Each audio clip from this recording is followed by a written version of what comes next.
Il n'y avait pas 36 choix à l'époque, c'était le latin grec ou les scientifiques, les études dites scientifiques. Et à l'époque, il y avait des connotations différentes là-dedans, qui fait que pratiquement pour les gens comme moi, qui avaient un peu la fibre technique ou scientifique, il n'y avait qu'une seule option, c'est de faire du latin et des mathématiques. Hein.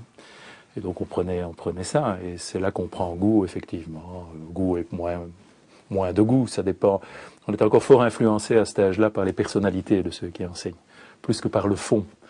Et je crois qu'on sous-estime ça d'ailleurs. C'est vrai qu'il y a le déclic personnel, mais il y a aussi ces exemples, puisqu'on passe quand même dans sa vie par la recherche d'exemples.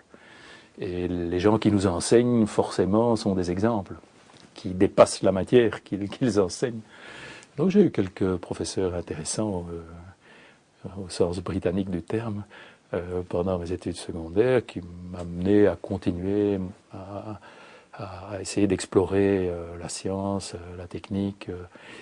Et donc je me suis après formé en chimie à l'université de Bruxelles, où j'ai découvert en chimie énormément de pans scientifiques différents. Depuis, au départ, on avait des formations en mathématiques, physique, chimie de base, et puis on découvre la biologie, la biochimie, on découvre la chimie organique, la chimie minérale, la chimie analytique. On a énormément de vie en groupe, et c'est probablement un enseignement qui est intéressant parce que on découvre très rapidement le travail d'équipe.